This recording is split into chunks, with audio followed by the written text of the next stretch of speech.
Hello, I'm Jimmy Shah. I work with McAfee and mobile security solutions, or whatever you want to call it. My thing is mobile devices, tiny devices, anything smaller than a car. If it has a microprocessor in it, we deal with it, or at least the threats to it.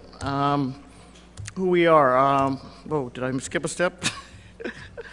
Okay, we're mobile antivirus researchers. We deal with threats to device like malware, viruses, trojans, the whole 9 yards. Work with a team of people in globally located parts of Asia, parts of in America, around. We are never sleeping or something like that. So we specialize in pretty much every platform. If you have something new coming out, we're probably looking at it also. And we work with a bunch of mobile carriers and manufacturers, and pretty much anything in the mobile space, we're tied up with that. Okay, let's go quickly through this first few slides. We're currently seeing about 1,200 different variants of mobile malware. The pie chart's a good way of showing you the layout of overall what we have seen. The big slice is Symbian, which was now nearly gone with many backers pulling out, but for a certain time, it was pretty much the largest affected platform, period, followed closely by mobile Java, and then the new and upcomer of Android, which is similar but not quite mobile Java. And actually, if you look at our quarterly stats, we're actually seeing Android creeping up on mobile Java and the Symbian falling down, and I think the most current new malware we're seeing is all Android. So we'll be seeing more of those at the end. Let's take a quick look at historical for-profit malware. For-profit malware would be, the first one pretty much was Java Red Browser A, which was a fake web browser, and it pretended to be a WAP browser, so okay, over SMS. So it was a Trojan, and it put a lot of effort into fooling you, thinking, yeah, okay, we'll send an SMS out there, and we'll be able to browse the internet, and it'll be cheaper than using a data plan. Nice, didn't do that. I'll just send out a bunch of messages to a bunch of Russian SMS premium rate services. And then it was followed quickly by Wesber, which didn't even try any of the techniques used by Red Browser, and it was just like a mugging, really. And those were the first ones. The first few we ever saw was about 4 or 5 years ago. What we see generally with mobile malware, and pretty much mobile malware on any platform, is sort of a life cycle of how it goes. The first stage is the R&D stage, where we have people like virus zine writers, other hackers perhaps, or what do you call it? Security researchers looking into making proof of concepts and putting them together, and writing tutorials, putting out papers, putting out presentations, teaching people how to deal with the platform, how to figure out what APIs to use, figure out what we're doing with it, or what people are doing with it. That's followed relatively shortly after you get the first big rush of people by the reuse, not just cycle, so I guess whatever you want to call that. Next stage, you'll notice all the bugs are very similar, but they look a little different. They're cosmetically different in that they have different colors. That tends to happen quite a bit with malware. Once people have gotten through the whole, what APIs do we use, what can we pull off on the platform, why don't we just reuse the code and just change the strings or something? That's what usually happens. After those two stages are done, though, it's what this talk is actually about. How do people make money once they decided to go into malware? Like, what do we do next? We've done the creative part, we've done all the repetitive part and the copycat stuff. How do we actually put money in our wallets? And that's really what the rest of it's going to be. Let's look at modern, more for-profit malware, where we're actually here. Here are the trends by geographical region. You'll see the map here. We have rough regions like North America and South America and Africa, Western Europe, Eastern Europe, Asia, Australia. We haven't really seen a lot of mobile malware coming out of America. We're suspecting that might be because we have so many ways to make money legitimately, maybe? Could be. We have the app stores where you can sell your apps there and make a lot of money. Okay, we can make a fart app and sell it for like what?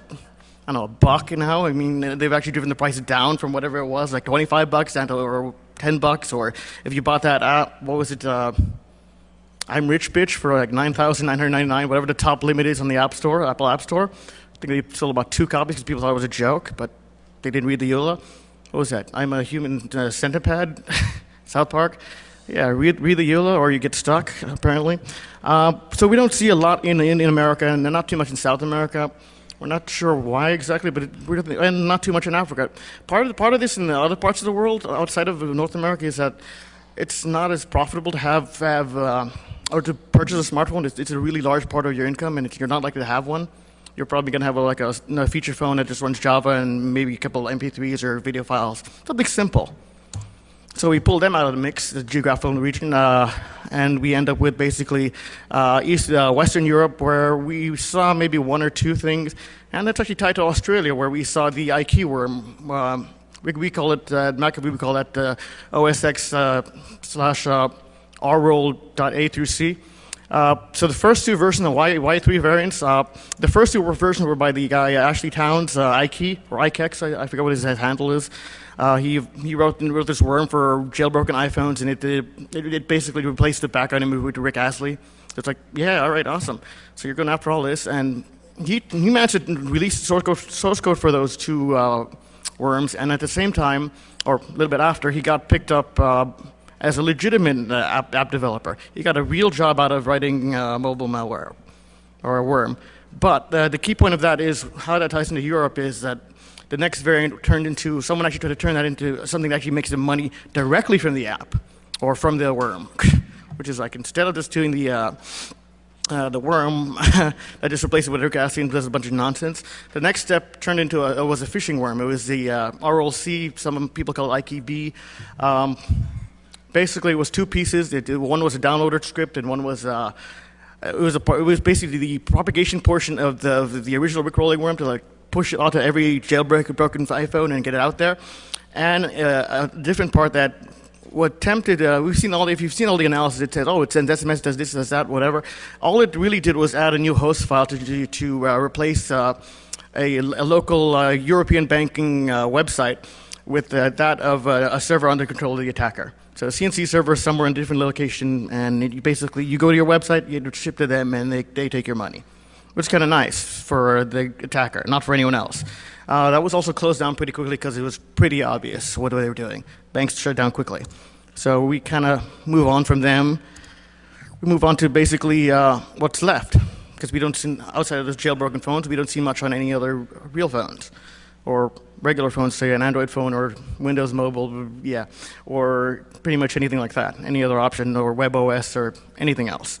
What we're really seeing is that there are basically two regions, places that there are Russian-speaking areas and Chinese-speaking areas, pretty much, and it splits into basically, okay, we got about 100 odd variants from the Russian-speaking areas, and about 200 plus, all nearly doubled, pretty much, coming out of the Chinese-speaking areas.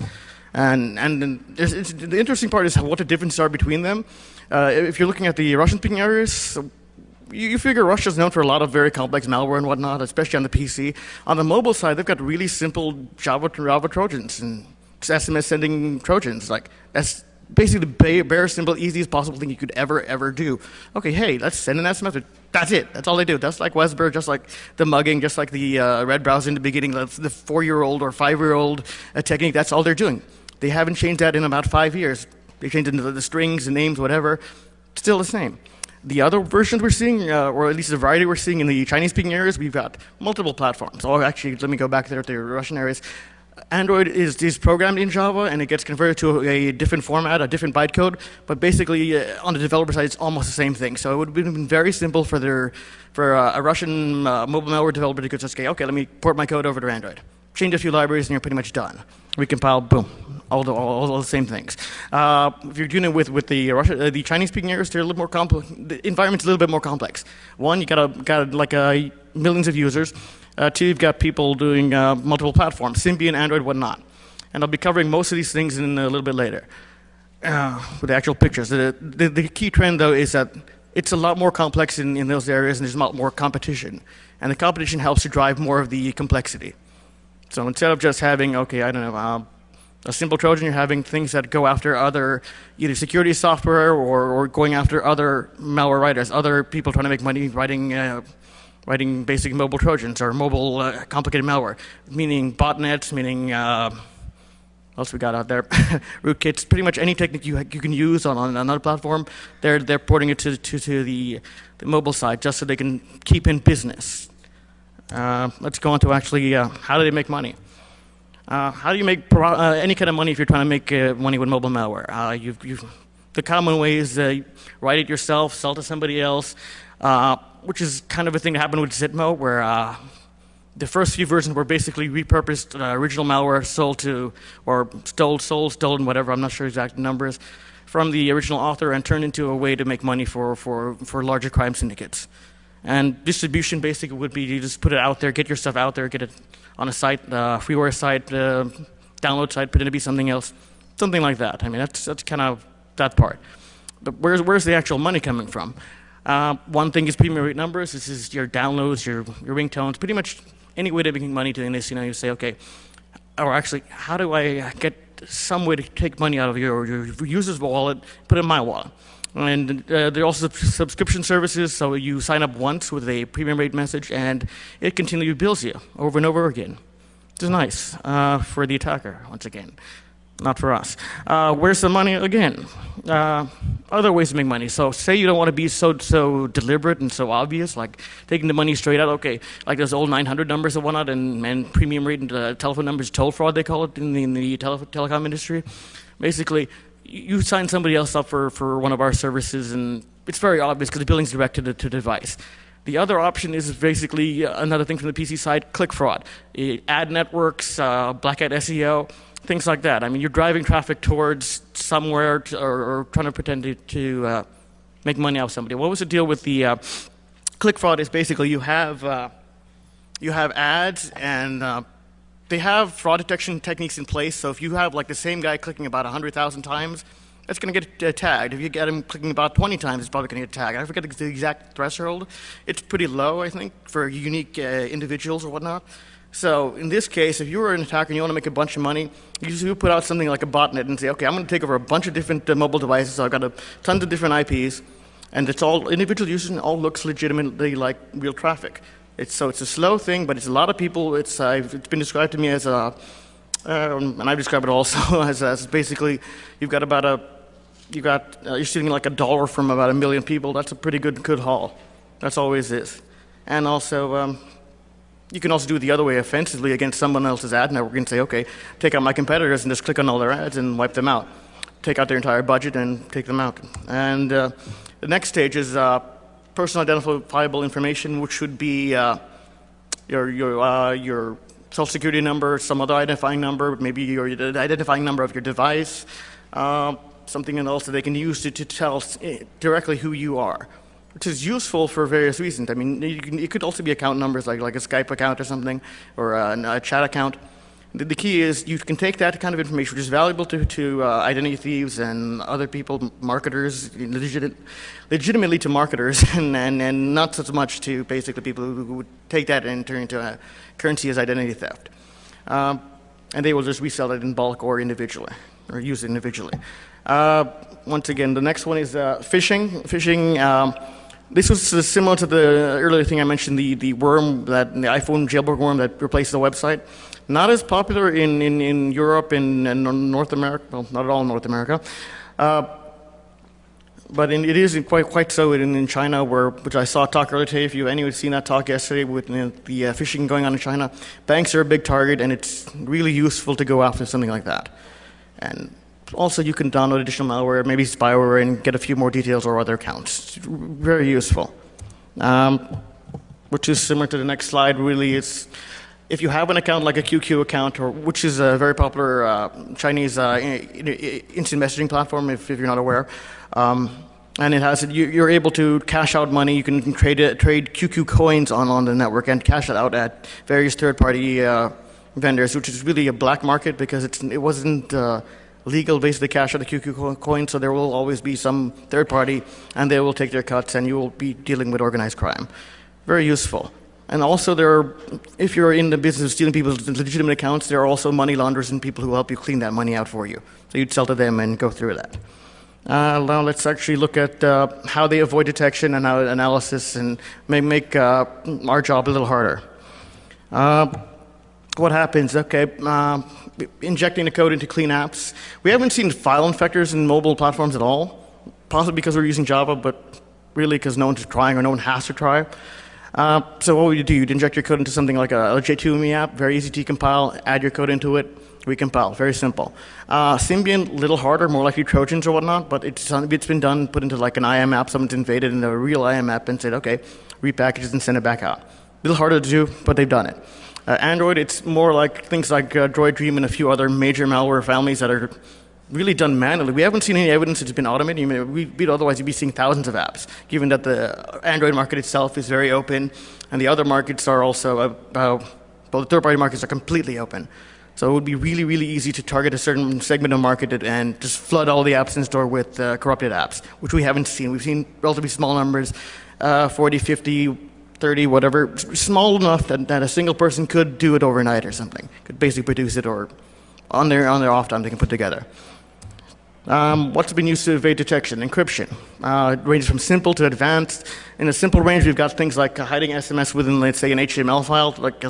Really, if it's like a standard HTML file on your system, in your data directory, or in your browser directory, you're not going to notice. And if it's J2ME, we found this in the J2ME Trojan, you're really not going to notice unless you're having an analyst look at it, and we'd see it. And we'd see, okay, well, where is it? Not too hard. It's actually that little dark section right there. Very simple. They actually put the SMS in the message, and then they assume no one's looking at it. Truthfully, if you're a regular user, you're not going to notice it. Then they stepped that game up a little bit by doing another simple technique, simple substitution cipher. Say, okay, we replace digits with like letters or something, or different digits, or whatever it takes. Just really simple, and just putting into the code so you have like an encrypted configuration file. Once again, not for the average user or the victim, but for analysts. Then we went a little step further. We went a little more complex, a little more sensible. They went with like standard ciphers, like DES. I forget exactly what the thing was. Yeah, Android Gainimi. This is one of the first ones to actually encrypt both the URLs that it sends data to, that it posts URLs to the command and control server, and also traffic that it's getting back from the command and control server. So it's like, which is great. It's symmetric cipher, very relatively secure. But once again, not to protect or hide from analysts who would have an access to binary and have access to the actual key. I mean, it's in there already. You can just pick out the key. You have a symmetric cipher. You have the opening. You decrypt. Doesn't stop us. It's really there just to keep you on the network from blocking and seeing that, hey, we're doing something with it, and you can't see. Lovely, right? Oh, okay, yeah, that's right. I forgot. The new version, Droid Dream Lite, and it was a modified version of Droid Dream. It was a little smaller, slightly different. It infected a bunch of malware. And it also used a slightly, I forget if it was DS or AES, relatively standard algorithm, and it used it to hide a couple of root exploits that were used in Droid Dream. Same identical exploits, just encrypted and hidden on before they dropped the disk. Other ways of bypassing protection, also important, like how do you get further infected? We've got things like on Windows Mobile, they disable the silent installation, so you don't even know you're being infected. Real simple, it's just like a registry setting and you change it. Next step is root vulnerabilities. How do we stay on disk? How do we make sure that we're open up device and it can stay on? It's like having a rootkit on a Unix box or Linux box. You're broken in, you say, how do I keep it there? Very useful. And the root exploit gets you onto any mobile device, pretty much, like on an Android device anyway. Let's go with those. So Droid Dream did it, Droid Dream Lite does it, and the funny thing is that the attackers aren't writing their own exploits, they're not even wasting their time writing their own exploits. They're writing malware that makes them money today. They don't have time to waste time looking for vulnerabilities, spending time to write the exploits themselves. They don't care.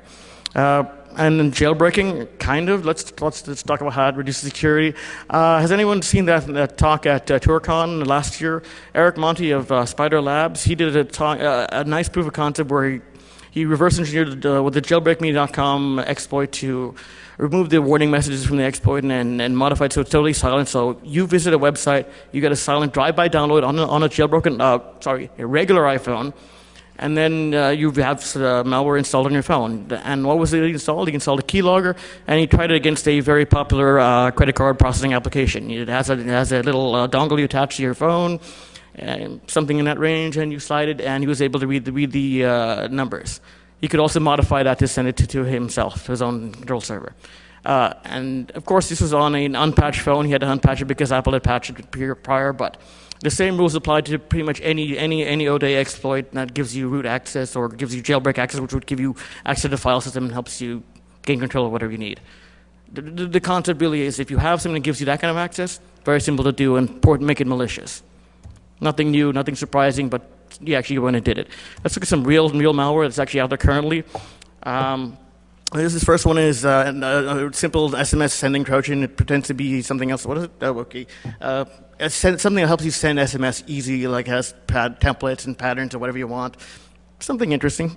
How do you make money doing it? Same deal, sending SMS, for-profit SMS. And this one actually has a couple of choices. You pick 3 different vendors based on your geographical location. Why? Because the short codes that they send the SMS to are also locked by geographic region, and you're not going to make money by sending to somewhere outside. So when we test it outside of, say, Russia, or out of Kazakhstan, or outside of Ukraine, we're not going to be able to test it on the network or test anything in that manner or know that anything is happening, meaning they're very locked geographically. Something a little different, little phishing exercise here.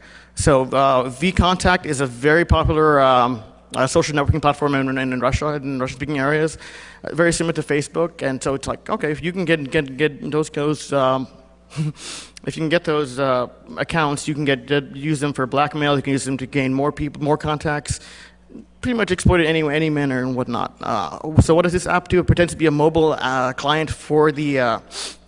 Pretends to be a mobile client for vContact, and say, so you log in, you try to log in, it gives you an error message, and meanwhile in the background it's emailing your credentials to the attacker. Real simple, blackmail users, resell the data, a number of different things you can do to make money. All right, that was straight to at me. Let's look at Symbian, which is actually quite complex. And generally, mostly we're seeing this in China, not so much outside that. These are the most modern Symbian phones with the data protection that wipes out pretty much all the worms that we had 3-4 years ago. Currently, these are much better. You need to have like signed certificates, signed apps, and all things like that. Well, actually, this is an older version. It's Kijia. It was part of a multi-dropper, and it was designed to fool the users into thinking, hey, we messed up your phone. They did mess up your phone. They installed a bunch of rubbish on your phone. And it slowed your phone down, and he said, send me some money over QQ coins again, are the money for that instant messaging platform. And it was like, okay, send us some money. I don't think we saw any confirmation that anyone who sent him money ever got their phones fixed or got any kind of fix tool for it. But it was a pretty good technique. I mean, it tells you to send the money or else, right? Something else on Python, actually, just to show the point that scripting is not just limited to things like Java or whatnot, or simple Trojans aren't just Java. They'll do it with any easy, relaxing thing or simple thing you can pull up. Actually, I believe this is might have been Russian language one. It allows you to send, yeah, actually it was. Once again, you'll see the type of variation. The previous one tried a little harder, tried to make you think it was a Chinese-based one. The Russian ones, they don't even have to. It's so easy for them, they're not wasting energy trying to decide, okay, we're going to do something like this. That's a simple thing, pretend to be a chat client and takes your money. Simple. And back to the Chinese again. This is, once again, the more modern Symbian malware, Super Fairy, A and B. A lot of details, a lot of malware. I got about 40 slides here, various things. I have to remember the exact details of each. I have, if you look at the slides on the CD or the DVD that came with your badge, it lists reference to each of these malwares, so you need further details that are there. But how they profit, Superfair, I think, was it added bookmarks to a certain smartphone forum, so you drive traffic towards a given website, and you have people coming in and clicking, and you have multiple infected units or users. So they're actually the real deal with having a bookmark on a phone, like a Symbian phone or a smartphone that's about numbers or whatever for texting, is that if you have a bookmark, you're going to go to that website, regardless of whether anything else is in, because it's a pain in the butt to actually type in www. blah blah blah 50 long line character URL on with numbers. Difficult. So the bookmark is really a very popular way to get people to come to your site, and it's not so direct. Once again, not so directly traceable like what do you call it? Money things. All right, and we didn't see the second portion there in live. It was already disabled. The forum was disabled. So instead, people were doing what is it called? Trying to get downloaded additional files. So it might have been malware, might have been spyware, could have been adware. Another one, inspirit.a. This was kind of needed. Pretended to be. Once again, this is not like the previous simple SMS Trojan. This is one that's a little more complex. It's trying to pretend to be an actual helpful utility. And this is also kind of interesting how it does its phishing. Earlier I mentioned they were injecting malware injecting SMS messages into your inbox or phishing. If you're phishing normally, you send like a text message to somebody and say, oh, here's a text message from some number that looks like a normal user number, or a number I never recognize, not the number from my bank. These guys say, okay, well, we know the number for the bank. We know how to put the messages into your inbox using the APIs to insert that into your, meaning very complex. We were enough advanced developers to know that, hey, as an attacker, we can put that into your mailbox. You see the text box, text message with an address from your bank. You've seen it maybe before. Every time you log into your website or something, or a message, you can get a service message from your bank. It'll say, okay, here. Yeah, that looks familiar. It looks like it's from the bank. It's a really real number, and it looks very authentic. I mean, it's bypassed basically all the protections you'd normally have as a normal user. Like, how do I know this is real, right? It passes the smell test. Basically, it looks like a duck, walks like a duck. It's probably from my bank. And this one tells you, okay, people have tried logging into your account. Very sneaky technique. We're going to lock you out. Please log in. It's that whole social engineering technique to get you to go and get phished. Pretty useful and a good way to avoid detection. Let's go on to the Android malware, which quite a few. This is Android Ganimi. This is the first one we mentioned. It was kind of neat. A bunch of infected local applications, and it required a lot of permissions. Very suspicious, and when you actually analyze it, we saw it has that backdoor functionality, so it talks to the command and control server, and the attacker can do a bunch of things to you, which is kind of nice. The question is, how do you use that to make money? You have a complicated malware, you have a way to talk back and forth to the client, and you have a way to load software, install software, and do a bunch of things. So I can add additional software once I have my team working on something new, and as an attacker, it's saying, okay, I already got something on their devices. How do we get more stuff on there without having to go fool them and infect other applications? And how do we do that? Same deal. And it also went after your contacts. So, okay, we have new targets to go after. We can do things like give them the same messages and whatnot. And pretty much that was gaining me. Another one is Steamy Screen Script. I'm actually not sure how that's pronounced. Usually we try to name these so we can at least pronounce them, but I mean, it was common and pretty much all of us use it. This thing was stealing information that identified your phone specifically. We have various theories on that. Some people think, okay, they're using it to clone it. I don't think there's profit in cloning smartphones as much as just stealing the money. If it takes you less time to steal the money, the attacker's probably going to go after that directly. They're not going to waste time trying to clone your phone and say, okay, we're going to use your phone and let me copy it so I can make phone calls. No, they're going to just take the money from you. This one's able to generate SMS messages to your premium rate number, and pretty much the same things Ganimi did without using the root exploits. So the root exploits are very nice, and they really only allow a few different things like, oh, actually, no, I'm thinking about Droid Dream. That's coming up, or at least another version. Here's another one, a variant. This is the calendar application that was infected and modified. Every time you load it up, it goes to January 1st, and you have to move forward to get to whatever date, 2011, I believe. You have to move forward to get to your current date. At every time. But every time you move forward, it also, I think about 4 or 5 times, it triggers a payload and it starts sending out the pre-made messages. And it also deletes messages so you don't know that you're being signed up for like a subscription service to a weather channel or a horoscope or who knows.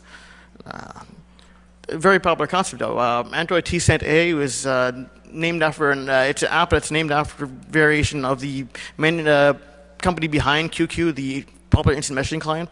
So it pretends actually to be software for that, like a new client or something along those lines for that instant messaging platform.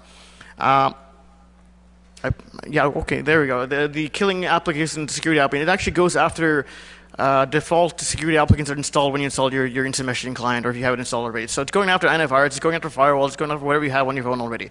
It's going after its enemies, basically, which is a lot more complex than we see normally. Not just a simple Java Trojan, but an Android Trojan is going after other people who are trying to clean them off the phones.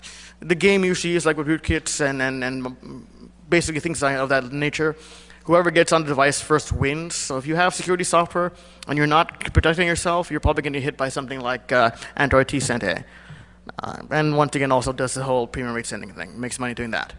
So it protects its business and it does its business. Kusin.a, this one tried to be an MMS app. It really doesn't matter what they pretend to be because they're all basically trying to be something they're not and getting up there and saying, okay, install us and we're good people. That's the social engineering portion. That's the easiest part of it. The hard part is that you've already seen 3 or 4 that are coming out of China and are on Android and are basically looking at each other to like make money off the same basic, well, okay, we've got about 1 million users or odd here and there, and there's room, but they're still going after the same market. And just saying, okay, we have to worry about all these other characters. And also it has a command and control software, and it can get rid of other software, which is nice. So for them, not for anyone else. Another one, nice new one, is Droid Kung Fu. This was discovered by, I forget, but there at the end, I acknowledge them, I'll mention later. This was the one that it was very similar to Droid Dream with the root exploits. It downloads them and gains access and is able to basically stay in areas outside of the standard Android application locations. If anyone's seen the Google, I think the Droid Dream malicious app cleaner from Google, it was an Android market cleaner. It had to use exploits on the same root exploits installed by the malware to clean the malware off the phone, because by default it's not possible for us, security software or Google or anyone else, to delete malware that's not stored in the standard Android application directories, right? And that's where it would be the most important places. It does something similar for making money again, loading URLs in the browser, sending you to generating traffic towards websites and telling them, hey, go over here and anytime. Oh, actually, that's also used for loading ad clicks, basically. Ad click is the URL, you load it up, it's going to be a post or whatever it's going to be, and it's generated as an individual ad click from millions of users. Back one. They're actually quite similar, a lot of these. There we go. PG app, another variation on a family of things that invade install into legitimate applications and also make money for people. Okay, yeah. So this one signs you up for premium rate services and also adds to bookmarks. This one was a little bit more interesting. This is Top Plank A. You might have seen it named Plankton or a few other things. If anyone's seen at SummerCon, I think about 2 years ago, John Oberheim presented a Twilight preview app, which is very nice. It pretended to be an app for the upcoming, I think it was Eclipse at that time. And it's like, okay, so you have a very popular movie coming out and you have an app that pretends to be that. That's a really great way to get people downloaded. What did his app do? It downloaded binary exploits from his server under his control. It was just a proof of concept, but it was hilarious that people actually downloaded it and were complaining. This app only has 2 pictures. One was the preview app in the Android market, and one was the one his app displays. Like, this is broken. You get about, I think, 100,000 downloads or something for this. Yeah, well, Top Blank and Plankton is very similar. It downloads code, but instead of downloading binary apps, it actually downloads Android code. So it has a class loader to load the class files from an additional APK download from the attacker server. Kind of new, and it also has a few more features like deleting history and deleting bookmarks. Where's the profit in that? You get rid of anything they've used, users used before, like say Google or Baidu or any search engine or whatnot, and instead you put in bookmarks for your own site. And you say, come to mine instead, because they will. It's really easy. It's there. And you delete the other bookmarks, even worse for them. And also, it has a way of, sorry, if you've seen the UI talk by TrustSave, I think it was yesterday, a little early in the day, they were talking about how you can present messages to users like it's a legitimate application. In the same way, Top Blank displays messages and allows them to fish you and say, okay, do this or follow this action or do something very similar and send it out there. Another new app, another Android malware is Base Bridge, which does something similar to the previous two, where it actually goes after security software and AV software, and I think 1 or 2 of them actually go after other malware. I don't have names for those at the moment. How would they profit from something like this? Same deal, sending SMS message to a premium rate message and signing it up. In various places, it's easy to get a premium rate account where you provide a service for a certain amount of money. You might have seen ads on television and say, okay, sign up for this ringtone thing or whatever it is, and then on the small print it'll be like, this is a repeating service. It repeats like for, I don't know, every month you get billed like $10 or whatever. Small amount of money here, and then something works very similar everywhere else. Then we have another one, J.SMS Hider. Pretty much does the same thing, sending a premium messages and installing additional malware. Not too complicated. And then we have something like GoldDream. If anyone's seen the article that was posted today saying that GoldDream is a malware that records your conversations and records audio from an Android phones. Not this malware. That's another one called Android Nickus, but I don't have a slide for that because it's not really a for-profit malware. It's really more of spyware or whatnot, or malicious spyware, not the same thing, not for-profit. So GoldDream was doing the same thing, going after banking by intercepting mobile TANs. So it's just like the Zeus in the mobile, the one where you might have seen the Zeus Crimer toolkit that does phishing on the PC side. They have a mobile portion that it sends the SMS messages. This is very similar, and it'll intercept your SMS messages that have your authorization code. This is like those RSA tokens that change every 60 seconds. I heard from somebody yesterday that it was maybe 30 seconds in the SMS. A text message authorization code, which is about 6 digits, with a small amount of numbers, lasts about 30 seconds. So long enough for a network to get it to you, like almost instantly. And depending on how small that window is, it also affects how the attacker goes after your bank account. So if it's a short amount of time, they need to be on it at the same time you're on it, on the account. So they'll log in instantly. I talked to another guy who said, okay, he's monitoring financial transactions. We don't get to see those as much. But on the financial transaction side, you can see that how the malware does it versus how an average user would do it. If you log in as a bank account user and then you move money, you got to go through the menus, you got to click, takes you a few minutes. Average time maybe 5 minutes if you know exactly what you're doing. With the malware, they were seeing traffic patterns that look like this is PC malware. About a login followed by about 2 seconds later a transfer. So a big difference and very easy to detect. There's a paper coming out on this in a couple of weeks from the other researcher. Right, same deal, sends premium rate messages and adding new software, which is always bad because everything we're seeing here could have been variants installed by any of the previous ones coming before it. And it actually shows the pattern that people are actually trying to come after your money now. They're doing it on mobile devices and they're looking for ways to get to you easily. And once again, all they need to do if they have something that is complex is to be the first one on the phone before any protection, before anybody else helping out. So we tend to recommend look at the reviews if you can, see if there's something's very popular. Try to avoid as much the newer untested applications that have maybe 5 or 10 downloads. If you can, some kind of reputational service, maybe somebody, your friend knows something.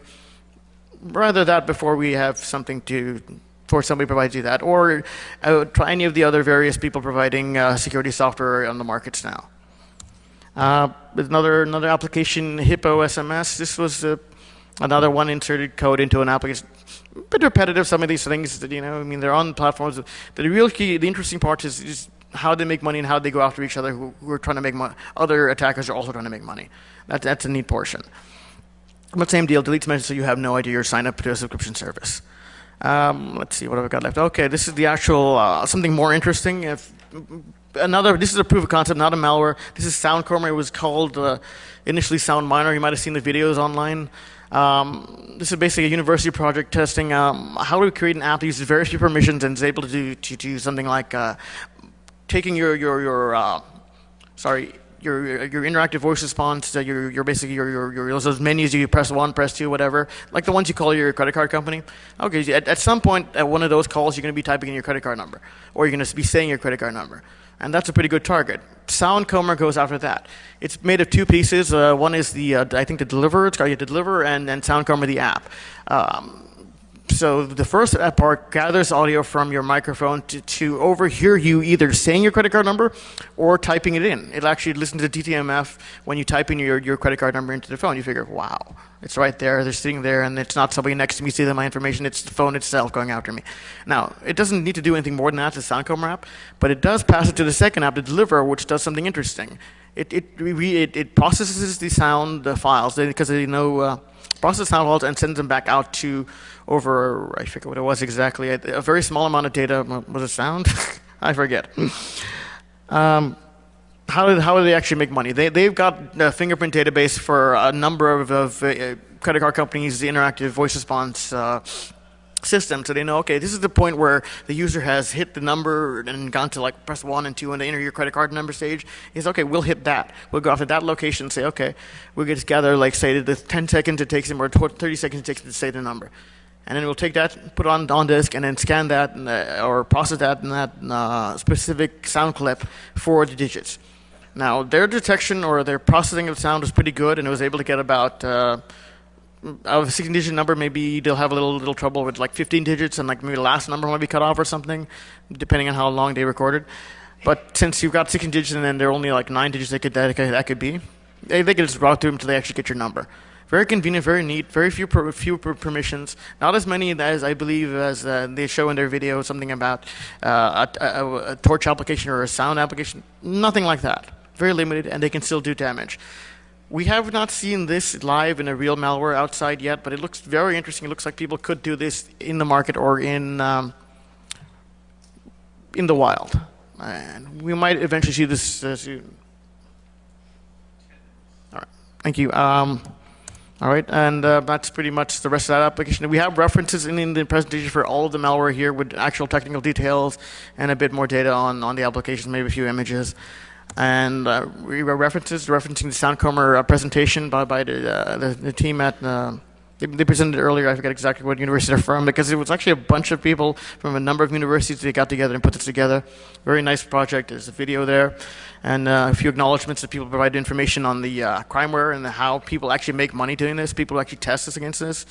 Theodore Bohm of, I think it's 000, I'm not exactly sure how you pronounce the name of his thing. He'd done a talk on from Russia with love.exe, where was an example of how Russian criminals were making money out of PC malware and getting money from you. And I also talked to Billy Lee and then Tom Panpan of Anti-Y Labs. They provide a lot more information on China. And once again, a team with Soundcomer, and also Dr. Zhang of North Carolina State University, who found a bunch of the samples in the latter part of the presentation. Another colleague, Zhang Bu, helped me out with the Chinese market a little bit more, and also Joey Zhu. If you've seen his talk on phishing yesterday, he was quite helpful clearing up a few details. Were there any questions regarding any of these? Yeah. So, with these premium rate applications, how do the hackers actually get the money out, or is it some kind of redirection? Are they running that premium rate service? The question is how do the hackers get to the premium rate, get paid when they're doing the premium rate SMS attacks? Is that right? Yeah. So if they sign people up, are they running that service, or is somebody else running that service? So you're asking if do they run the premium rate service, or are they getting it to a third party? A little bit of both, actually. The premium rate service, I understand in Russia, it's easy to get an anonymous premium rate number and have people dial that number and collect the money and then disappear afterwards. So it's a little easier in certain markets to do that. I understand we have to move to the QA room. It's track 3 QA. I think it's across the hall. Thank you.